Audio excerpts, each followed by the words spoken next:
Air commodore साहब, ये जो दूसरा डीजीआईएसपीआर के इंटरव्यू का हिस्सा है जिसमें वो कहते हैं हम न्यूक्लियर पावर हैं, हमें कोई निशाना नहीं बना सकता, तो बहुत सारे लोग वो भी हैं तजिया निगार जिनका ख्याल ये है कि पाकिस्तान को निशाना बनाने की ख्वाहिश तो मौजूद है, अब वो कैसे वो उसको एग्जीक्यूट करेंगे मालूम नहीं है। तो आपका तजिया क्या कहता है इसके ऊपर?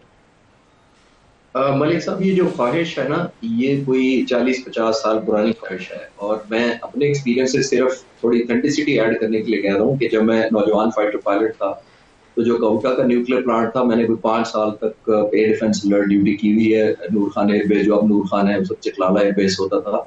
उस वक्त हमें यही थ्रेट थी कि हमें हमारा न्यूक्लियर प्लांट जो कोटा बाउंड्री थी उस पर हमला होगा, और एक तरफ से नहीं होगा, दो तरफ से होगा। और दोनों तरफ आप खुद गेस कर सकते हैं मैं किन की बात कर रहा हूं। और ये आज का नहीं है, ये 40-45 साल पुरानी बात। पहली तो ये क्लियर करें।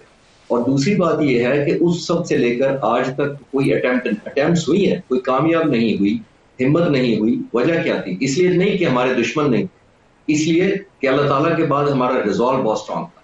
और हमने ये तहिया किया हुआ था, उस वक्त ही हमें बताया गया था कि हमने न्यूक्लियर प्लांट हर कीमत पर बचाना है, और अगर किसी ने हमला किया तो फिर वो अपना नहीं बचा पाएगा। तो ये डेटरेंस हमने, जो प्रोहिबिटिव कॉस्ट में कहता होता हूँ, कि वो हमने पहले से डिक्लेयर की हुई। और आज भी जो डीजीएसपीआर ने वही कहा है, आपने गौर किया होगा कि इतने खतरनाक नतीजे जो दुनिया शायद बर्दाश्त नहीं कर सके। जिसका मतलब ये है कि दुनिया को रोकती ही यही चीज है, आपकी कैपेबिलिटी नंबर 1 और रिजॉल्व नंबर 2। तो ये जब दोनों मिल जाती हैं तो आप वाकई इस काबिल हो जाते हैं अल्लाह ताला के फजल के बाद कि आपको हिम्मत नहीं करता। और ये 45 साल पुरानी बात कर रहा हूं मैं, आज की तो बात ही नहीं कर रहा। ये खतरा जाहिर आज भी कायम है, और आज भी जो खतरा टला हुआ है या रुका हुआ है और रुका रहेगा इंशाल्लाह ताला, वो हमारे इसी वजह से, जैसे मैंने कहा कि हमारे रिजॉल्व की वजह से, कि कोई अंडर एस्टिमेट ना करे कि हमें हिट करके फिर वो अपनी हिट से बचा सकेगा अपने। अच्छा, एक कमांडर साहब, अभी मैंने ईरानियन एम्बेसडर से भी इस पे सवाल पूछा, लेकिन आपसे भी पूछ लूँ, क्यों नहीं पाकिस्तान, ईरान, सऊदी अरब और टर्की, ये बड़ी मुस्लिम दुनिया की ताकतें हैं, हाथ मिलाते हैं और चाइना इस इलाके में एक पावर है उसके साथ लेते हैं और मिल के अपनी दिफाई सलाहियत को बढ़ाएं। जॉइन हैंड्स, दुश्मन का मुकाबला करना है तो हाथ मिलाने पड़ेंगे आपस में। ये आपने एक पिछले प्रोग्राम में भी बहुत एक जिसको कहते हैं ना, एक नोबल आइडिया दिया था कि इस रीजन के लोग क्यों नहीं मिल जाते आपस में। रियलाइज कराना चाहिए कि हमारी पावर आपस में, अगर हम यूनिटी कर लें तो एक्सटर्नल थ्रेट से बहुत सारे बच सकते हैं। बदकिस्मती ये है कि जो आप एक ख्वाहिश करते हैं उसकी बहुत सारी ऑब्लिगेशन और बाइंडिंग भी होती है। इसलिए कि जब आप मुल्कों का नाम लेते हैं तो बहुत सारे मुल्कों की ऑब्लिगेशन, नेशनल इंटरेस्ट प्लस एक स्टेक्स होते हैं दूसरे मुल्कों के साथ जो आपको रोकते हैं। हम ईरान से सस्ता तेल क्यों नहीं ले सकते? चाइना लेता है, 20% डिस्काउंट पर ले रहा है, हम क्यों नहीं ले सकते? बहुत सारे मुल्क क्यों नहीं ले सकते?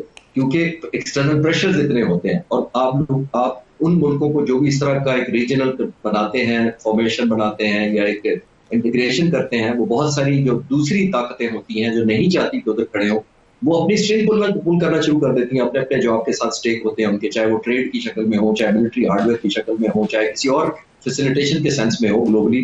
तो आई थिंक ये वो फैक्टर अगर ग्राउंड चेक करें या ग्राउंड रियलिटी को ज़हन में रखें, तो वो फैक्टर, चाहे विश लिस्ट बड़ी है, नोबल कॉज बहुत अच्छा है और बड़ा इफेक्टिव होगा अगर इतनी कॉमन इंटरेस्ट, अगर बजाय एक दूसरे को डाइवर्जेंट या स्टैंड लोन अगर हम अप्लाई कर रहे हैं, अगर वो कन्वर्ज करें तो आइडियल है। आपने देखा है कि चाइना पाकिस्तान की क्या सपोर्ट की है पिछले 43 सालों में। एक वाहिद फाइटर जहाज अगर पाक फिजाइया लिया सिर्फ चाइना से लिया 43 सालों में। जबकि उधर देखें इंडिया की तरफ, जो वो कहते हैं उन्होंने 4 मुल्कों से मदद ली है, लेकिन वो क्या हमें रहे हैं कि हमारे खिलाफ चाइना भी पाकिस्तान आ गया था। वहां पे वो फ्रांस से लाफेल ले लेते हैं, वो रशिया से S-400 ले लेते हैं, वो ड्रोन ले लेते हैं इसराइल से, वो चिनूक हेलीकॉप्टर C-130 ले लेते हैं अमेरिका से। लेकिन हमने तो नहीं कहा कि वो 4 मुल्कों के खिलाफ हम लड़ रहे थे। तो ये इंटरेस्ट ऑब्वियसली एक चाइना ही नहीं बर्दाश्त हो रहा, खासतौर पर हिंदुस्तान से, आप नोट कर लें।